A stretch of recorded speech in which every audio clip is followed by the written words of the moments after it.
There exists among us a rare kind of woman, one who doesn't just think or feel, but perceives life through dimensions that cannot be measured or explained. Her presence alters the atmosphere without a word. You know her when you meet her, even if you can't understand why. Something about her silence moves you, like a sound you can't hear but still feel. It's as if her soul is tuned to a higher frequency, receiving messages from a realm most people have forgotten exists. Carl Jung once called this sensitivity a superior feeling function, a gift that perceives truth beneath appearances. These women carry that sacred radar. They feel the emotional climate of every room they walk into. They read pain disguised as laughter, sense deceit behind politeness, and recognize longing behind a smile. Their intuition is not fantasy. It's an ancient intelligence, inherited through generations of women who survived by reading the invisible. Their grandmothers learned to sense danger in silence, to feel shifts in energy before storms arrived, to understand that intuition was not softness, it was survival. And now, in the modern world, this same power has evolved into something luminous, spiritual, and untamed. The woman who walks between worlds doesn't announce her presence. She emanates it. She doesn't seek validation. She knows. Her gift allows her to feel what others refuse to feel, to see what others work hard to hide. And though this knowing is beautiful, it is also heavy. To see truth clearly is to witness both the light and the shadow of every soul. Sometimes that vision isolates her, not by choice, but by truth. People mistake her perception for judgment, her silence for distance, her solitude for sadness. But she's not detached. She is listening to what cannot be heard. If you've ever walked into a place and felt something was wrong before anyone spoke, if you've ever met someone and knew instantly whether their spirit was pure or deceptive, then you have touched the edge of this sacred intelligence. You have felt the pulse of a deeper world beneath the visible one. Whisper it softly to yourself, or let it live in the comments as a quiet declaration of awareness. I feel what others hide. For women like this, reality is layered. What others call coincidence, they recognize as communication. A dream is never just a dream. It's a message wrapped in symbols. A repeated number, a familiar song at the right moment, a stranger's sentence that answers an unspoken question. None of it is random. Their lives unfold as dialogue between soul and universe. Jung called it the collective unconscious, a realm of patterns and archetypes shared by all humanity. But for these women, it isn't theory, it's daily life. They sense when life is speaking. They follow signs with trust instead of fear. They don't chase meaning, they magnetize it. Sometimes this communion feels magical, other times unbearable. Because with openness comes responsibility. To hear divine whispers, one must also discern them. Not every sign is guidance. Not every coincidence is destiny. The spiritually intelligent woman learns to test what she perceives. She listens, feels, waits. She lets intuition ripen into clarity. And when she acts, it's with the serenity of someone who knows she's moving with the current of life, not against it. She doesn't live by superstition. She lives by alignment. There is a reason her path often leads her into solitude. Not the kind born from loneliness, but the kind that becomes sanctuary. The woman who walks between worlds retreats not to escape, but to return to herself. In silence, she heals. In stillness, she listens to what the world's noise drowns out. Solitude for her is sacred soil, the place where the voice of God, intuition, and soul all begin to sound the same. Society misunderstands this. It labels her withdrawal as coldness, depression, or indifference. But she knows her silence is medicine. She's not avoiding life, she's aligning with it. Her solitude is not exile, it's preparation. It's where she sheds what isn't hers and remembers what is eternal. It's where she feels closest to what Jung called the self, that divine center that unites opposites and anchors the soul in truth. If you've felt called to pull away from chaos, to listen rather than explain, to let the noise fade until your own voice returns, that is not weakness. That is calling. It's the whisper of your deeper intelligence asking for space to breathe. Let it happen. Let the world misunderstand. Write quietly in the comments. If you feel this truth moving in you, my silence heals me. She's not trying to prove her power. She is remembering it. Every breath, every act of discernment, every moment she chooses truth over performance, she strengthens her connection to the sacred. Life begins to flow differently for her. Time itself seems to move in rhythm with her awareness. She becomes attuned to divine timing, what Jung described as synchronicity, the meeting of inner and outer worlds in perfect harmony. She stops forcing outcomes and begins following signs. There is no need to chase what's meant for her. She has become magnetic. People, opportunities, revelations, they find her at the exact moment they should. Not because she is lucky, but because she has aligned herself with something ancient and intelligent that moves through everything alive.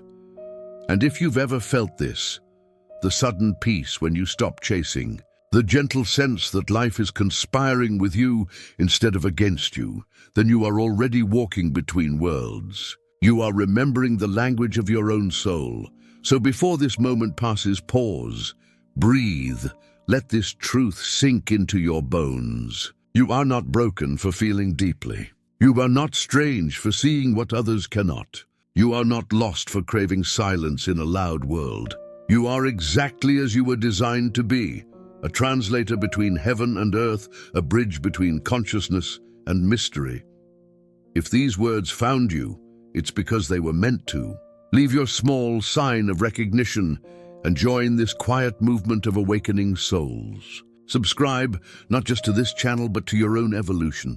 Because what comes next will touch the deepest part of your being, where pain becomes wisdom and suffering turns to gold.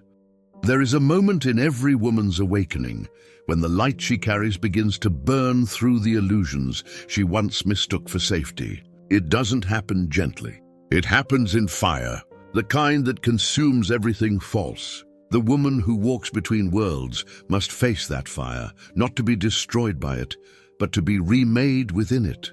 This is the sacred transformation that Carl Jung called the transcendent function. The meeting point where suffering becomes alchemy, where opposites merge and a higher consciousness is born. She doesn't just survive her pain. She descends into it like a miner searching for gold buried in darkness. She knows that pretending to be fine is a betrayal of her soul. So she goes where others refuse to go, into the wound, into the shadow, into the memories that still ache when she breathes. And there, in the raw center of what hurts most, she finds her strength. Suffering refines her. It softens what was rigid, humbles what was arrogant, deepens what was shallow. Each heartbreak strips her of illusion. Each disappointment teaches her that peace cannot depend on outcomes. Each betrayal reveals the truth, that no one can truly wound the woman who no longer hides from herself. She becomes what Jung called the wounded healer, the one who turns her own pain into medicine for others. When she speaks, it's not theory. It's truth forged in tears. Her compassion isn't learned, it's earned. People feel it in her presence, even when she says nothing. They sense she has walked through something unthinkable and emerged softer instead of bitter. She has faced her demons and learned their language. She doesn't fight the darkness anymore. She speaks to it, listens to it, and brings it home. This is her quiet initiation. To descend is to awaken. To feel deeply is to know God intimately. While the world teaches her to numb, she chooses to heal. She lets pain teach her what comfort never could. The nights that broke her open were the same nights heaven whispered, "Stay." And she did. That is why she carries light now. If you've ever wondered why your path seemed heavier than others, why life demanded strength before giving peace, it's because your soul is not meant for comfort. It's meant for growth. The pressure you feel is proof that you are being shaped for something sacred. Write this in the comments as a small act of remembrance. My pain made me light. It's more than a sentence. It's truth. Pain didn't destroy you. It initiated you. It carved space in you for compassion, for intuition, for God. You may have lost parts of yourself along the way, but what remains is purer, quieter, and infinitely stronger. When a woman reaches this point of transformation, her energy changes. People who once misunderstood her now feel something new in her presence. Not fire, but warmth. Not chaos, but calm. Jung described this as the emergence of the self, the integration of all opposites into a unified whole. She no longer divides herself between who she was and who she is becoming. She carries both. She has walked through darkness and light, and now she belongs to both. That balance gives her an extraordinary kind of presence, what Jung called therapeutic resonance. Her silence soothes, her voice steadies. Her being itself becomes a healing field. She doesn't need to convince anyone of anything. She doesn't need to prove her worth or explain her depth. Those who are meant to understand simply feel it. In her quiet company, others begin to remember parts of themselves they had forgotten. They realize they are safe to feel, safe to grieve, safe to exist as they are. This is the invisible work she performs, the healing that happens not through instruction, but through energy. It's what Jung meant when he said that the meeting of two souls is like the contact of two chemical substances. If there is any reaction, both are transformed. Her words are chosen with care now. She understands their power. She knows that every sentence either creates or destroys. Where others use speech as noise, she uses it as prayer. And when she's silent, it's not emptiness, it's fullness waiting to speak. People often tell her they feel better after talking to her, but they can't explain why. They don't realize that her energy tunes the space around her, aligning it with peace. She has become a living tuning fork, vibrating at the frequency of truth. But even this gift carries responsibility, because the more she awakens, the more she must guard her energy. Not every conversation deserves her openness. Not every space can hold her vibration. She learns that boundaries are not walls, they are altars. Saying no is not rejection. It is reverence for her own spirit. The woman who walks between worlds understands this balance intuitively. She gives from overflow, not depletion. She no longer rescues those who refuse to rise. She no longer argues with those committed to misunderstanding her. She has learned the difference between being of service and being sacrificed. Her empathy is no longer a wound. It has become wisdom. This is why her presence feels holy. Not because she is perfect, but because she is whole. Her light doesn't blind, it heals. Her energy doesn't demand, it restores. She moves through the world quietly, like a prayer in motion. And everywhere she goes, life begins to soften. Still, she remains unseen by most. The world rarely recognizes true wisdom because it isn't loud. But heaven does. The universe aligns itself around her peace. Synchronicities follow her like constellations, guiding her steps. She doesn't need to search for signs anymore. She is one. When Jung spoke of individuation, he described it as the journey of integrating all fragments of the psyche into one coherent being. The woman who walks between worlds embodies that process in her daily life. She lives not from ego, but from essence. She no longer strives to become, she simply is, and when others ask how she learned to live with such grace, she smiles, because she knows it wasn't a class, or a mentor, or a miracle. It was the pain. The nights she thought would break her were the nights that rebuilt her. The losses she cursed were the very things that purified her. Every ending she mourned was actually a beginning in disguise, so if you too have been walking through your own dark season, remember this: nothing is wasted. What feels like destruction is often divine reconstruction. What feels like exile is initiation. What feels like silence is preparation. Trust that there is meaning behind the mystery and that your suffering is not punishment, it's refinement. The woman who walks between worlds learns this truth slowly, painfully, beautifully. And when she finally sees it, she no longer resists the flow of life. She becomes it. Her heart beats in rhythm with eternity. Her words carry the scent of heaven. Her existence itself becomes proof that wholeness is possible. If you've come this far, it's not by accident. This message found you because your soul is ready to remember its own strength. Don't hide it. Don't doubt it. The world needs your light more than it needs your perfection. Leave your mark below. Let it echo through this sacred circle of awakening women. My pain made me light, and if this truth resonates deeply within you, stay, subscribe, because the next part of this journey will show what happens when these women step fully into their divine ordinariness, where power becomes peace, and the extraordinary hides within the everyday. As the woman who walks between worlds begins to heal, something remarkable happens. The very energy that once isolated her becomes the same energy that draws people in. Her silence starts to speak. Her stillness begins to move mountains. It isn't charisma. It's truth, the kind that hums beneath the surface of every word she doesn't say. Jung once called this phenomenon therapeutic presence, the healing that radiates from a soul in alignment. It can't be faked or taught. It is born only through the long process of becoming whole. People feel her before they understand her. In her presence, their nervous systems calm, their defenses soften, their hearts remember. She doesn't need to explain anything. She simply is. She has become a mirror that reflects others back to themselves. This is what real spiritual power looks like. Not domination, not control, but resonance. She moves the invisible currents of a room by existing truthfully within it.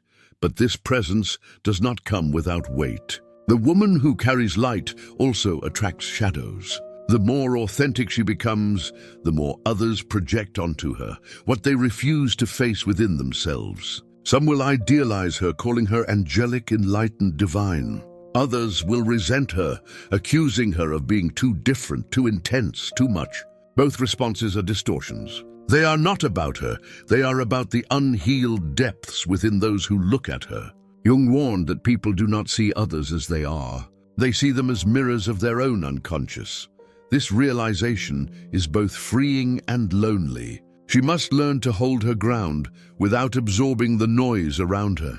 She must learn to recognize projection as reflection, not truth. The praise is not hers to claim. The criticism is not hers to carry. Both belong to those who cast them. And when she finally understands this, she steps into an extraordinary kind of freedom. The freedom of being herself without needing permission. Yet freedom has its paradox. The more she is seen, the more she longs to disappear. Visibility feels heavy. Attention drains her. She moves between worlds, between the need to express and the need to retreat. Some seasons, she speaks truth into spaces that ache for awakening. Other seasons, she vanishes into silence to refill her soul. And each time the world misunderstands. It calls her inconsistent when she is simply cyclical. She moves like the moon, waxing to illuminate, waning to renew. In solitude, she regenerates. In presence, she transforms. Both are sacred, both are necessary, and so she learns to dance between them with grace. When she withdraws, it's not abandonment, it's preservation. When she returns, it's not performance, it's purpose. She is no longer driven by the need to be seen. Her only allegiance is to truth. There is something magnetic about a woman who no longer chases validation. She becomes luminous in her ordinariness. Her energy no longer screams for attention, it whispers, and still the world leans closer to listen. Jung believed that true power lies in alignment with the self, not in force, but in presence. The woman who walks between worlds lives this. Her authority is quiet, her influence invisible, and yet, everywhere she goes, transformation follows. A conversation with her lingers in the heart long after words are forgotten. A glance from her can awaken guilt, courage, or clarity. She doesn't plan this.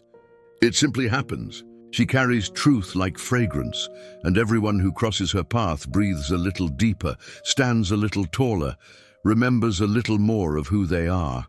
Still, she feels the cost of this gift. To see so deeply means she cannot look away. To feel so intensely means she must constantly ground herself in stillness. Her boundaries become her temple. Her rest becomes her ritual. She learns that she cannot pour from an empty vessel, cannot heal while ignoring her own exhaustion. So she listens to her body, to her dreams, to the faint voice that whispers when the world goes quiet. And when she rests, the universe rearranges itself around her peace. Opportunities flow, People arrive, paths open. She doesn't chase life, she allows it. What Jung called synchronicity, the meeting of inner and outer worlds in meaningful harmony, becomes her daily rhythm. She trusts that timing is sacred, that every delay hides design, that nothing meant for her can be lost. Her life begins to look ordinary again, but it's a sacred kind of ordinary. The mystical dissolves into the mundane until they are one. Washing dishes becomes meditation. A walk becomes prayer. A conversation becomes revelation. She no longer separates spiritual from physical, heaven from earth. She lives in both realms at once, the true definition of walking between worlds. Those around her begin to notice that she is not trying to fix anything anymore. She doesn't argue, she doesn't convince, she doesn't strive. She serves without performance. She helps without attachment. Her power flows through her naturally like breath. Jung wrote that wholeness is not perfection, it is completeness. She embodies that truth now. Her wholeness radiates quietly, steady as sunlight through leaves. And yet even in this serenity, she knows the world still misunderstands sensitivity. It calls it fragility. But she knows better. Sensitivity is not weakness. It is divine intelligence expressed through feeling. It is the ability to hear the heartbeat of creation beneath the noise of culture. It is the soul's language in a world that has forgotten how to listen. Her sensitivity is her compass. Her empathy is her strength. So if you've ever been told that you're too sensitive, too emotional, too quiet, remember this. Those are the very traits that connect you to the divine. They are not flaws. They are frequencies. They allow you to perceive what others cannot. Don't numb them to fit in. Refine them to rise higher. Let this truth live inside you tonight, or write it in the comments as a silent vow to your own soul. My silence has power.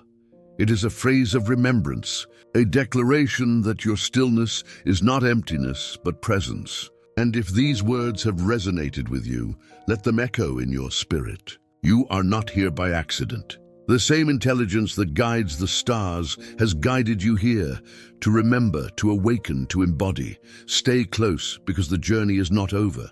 In what comes next, we will enter the final unveiling, when the woman who walks between worlds returns to simplicity, becoming both ordinary and eternal, her light hidden in plain sight. The final part will show how her quiet presence reshapes the world without even trying. Subscribe, not for noise, but for nourishment. Because what awaits is the calm after revelation, the still beauty of a soul that no longer seeks, because it has finally become. There comes a moment when the woman who walks between worlds no longer needs to prove her depth. The noise of the past fades, the drama dissolves.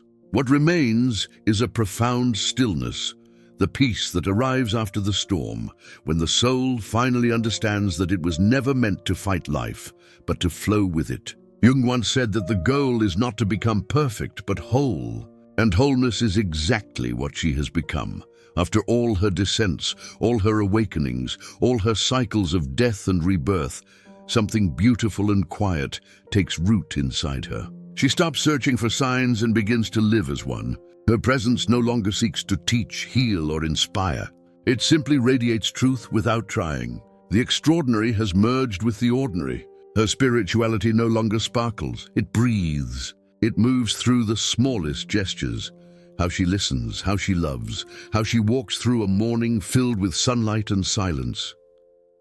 People may not notice her anymore the way they once did. There is no spectacle left, no mystique. She has become simple, but her simplicity is sacred. Her power no longer roars, it hums. Her light no longer blinds, it warms. She has learned that true transformation does not need to be seen to exist. It needs only to be lived. She tends to her home as if it were a temple. She speaks softly, but carries truth like a sword that cuts through illusion. She forgives easily now, not because she has forgotten, but because she has outgrown the need to cling. She loves without possession. She gives without exhaustion. She prays without asking. Her life has become the prayer. The world doesn't reward this kind of being. It doesn't know how to measure what cannot be marketed. But heaven sees it. Heaven moves through it. Every small act of grace sends ripples through generations unseen. A child feels safer because she offered kindness. A friend feels lighter because she listened. A stranger feels hope because her silence carried peace. She will never know the full measure of her impact, and that is precisely what makes it divine. Jung once wrote that the meeting of two souls is like the contact of two substances. If there is any reaction, both are transformed. Her life is that reaction. She walks through crowds unseen, but everywhere she goes, things shift. Hearts soften, minds open. The unconscious stirs. She has become a quiet revolution, clothed in gentleness. The woman who walks between worlds no longer fears her sensitivity. It no longer drains her, it defines her. What was once a wound has become wisdom. What was once confusion has become clarity. She doesn't explain it anymore, she embodies it. Her sensitivity is now precision. Her intuition is now faith. Her empathy, her map. And as she moves through life, she begins to see the divine in everything. In the sorrow that once broke her. In the laughter that healed her. In the faces of strangers. In the rhythm of ordinary days. She realizes that heaven was never far away. It was hidden in her perception all along. Her solitude, once mistaken for loneliness, is now sanctuary.